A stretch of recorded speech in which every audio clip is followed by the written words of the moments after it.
చంద్రమోహన్ గారు, good morning sir. నగరంలో గుడుంబ అమ్మకాలు సాయంత్రం 5 మీ ప్రోగ్రామ్ మీ టేబుల్ మీద ఉంటది. ఎందుకంత సీరియస్ అవుతుంది? Sincerity and discipline. గాడిద గుడ్డు డిసిప్లిన్. కన్న తండ్రిని నాన్న అని పిలవటం రాదు, చంద్రమోహన్ అని పిలవటం. గుడ్డు తిన్నావా? పాలు తాగావా? దేవుని 100 కోట్లు అడిగావా? అడుగుతావురా, నీ సొమ్మేం పోయింది? ఏదైనా అడుగుతావు. ఆ విడిచేసిన కట్ట బాత్రూమ్ లో వదిలేయటం కాదురా, బయట పడేస్తే లాండ్రీకి వేయడానికి ఉంటుంది కదా.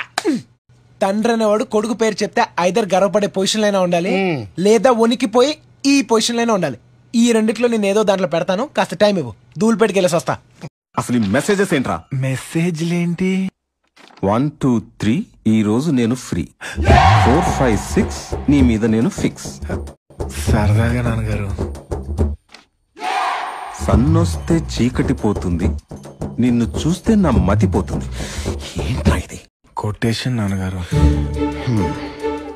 చిక్కుబుక్కు చిక్కుబుక్కు రైలే తెల్లారిందిక లేలే. ఇదేంట్రా? వేకప్ కాల్ నాన్నగారు. ఆహా, ఎప్పుడు ఏస్తావు లైన్ నాన్నగారు.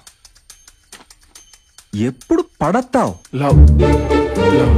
అరే క్రికెట్ మ్యాచ్ ఎంతకాలం అయిందో చూసి. ఎరా ఎవరు ఆడతారు? India Australia. ఓహో, ఇండియా ఎన్ని వికెట్లు పడ్డాయి? 2 పడ్డాయి, కానీ మళ్ళీ పెట్టేశారు. చిన్నోళ్ళ నుంచి పెద్దోళ్ళ దాకా సెటర్లే. అసలు హలో హలో. బేసిక్ గా నేను ఎదవను కదా, నా వల్లే ప్రపంచం మొత్తం నాశనం అయిపోతుంది అనుకునేవాడిని. అందరూ నాలాగే ఉన్నారు గురు. ఎదవను మించిన ఎదవను. లక్ష్మీలరా, ఎందుకు అర్జెంట్ రారా? ఈ రోజు వీడి ఇలాగే మ్యాచ్ ఫినిష్ చేసేట్టున్నాడు. ఏంట్రా? It's a chala clear sky, Food is mending, it's too hot, chavanta coating, time is up, bad light, weather, you stupid. నువ్వు చాలా అందంగా ఉన్నావు. ఇది ఎప్పటి నుంచో నీకు చెప్పాలనుకుంటున్నాను తెలుసా? ఏదో టూర్కి వచ్చాం, ఇక్కడ కౌంటర్లు ఎన్కౌంటర్లు ఎందుకు చెప్పు, హ్యాపీగా ఆడుతూ పాడుతూ గడిపేద్దాం. అయితే నేను పాడతాను సార్. పాడు.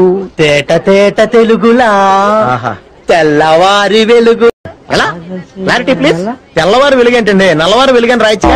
తెల్లవారు వెలుగంటే ఎర్లీ ఇన్ ద మార్నింగ్ రా. ఎర్లీ మార్నింగ్ ఎదవల్లారా, మీతో కూర్చోవడం నాదే బుద్ధి తక్కువ.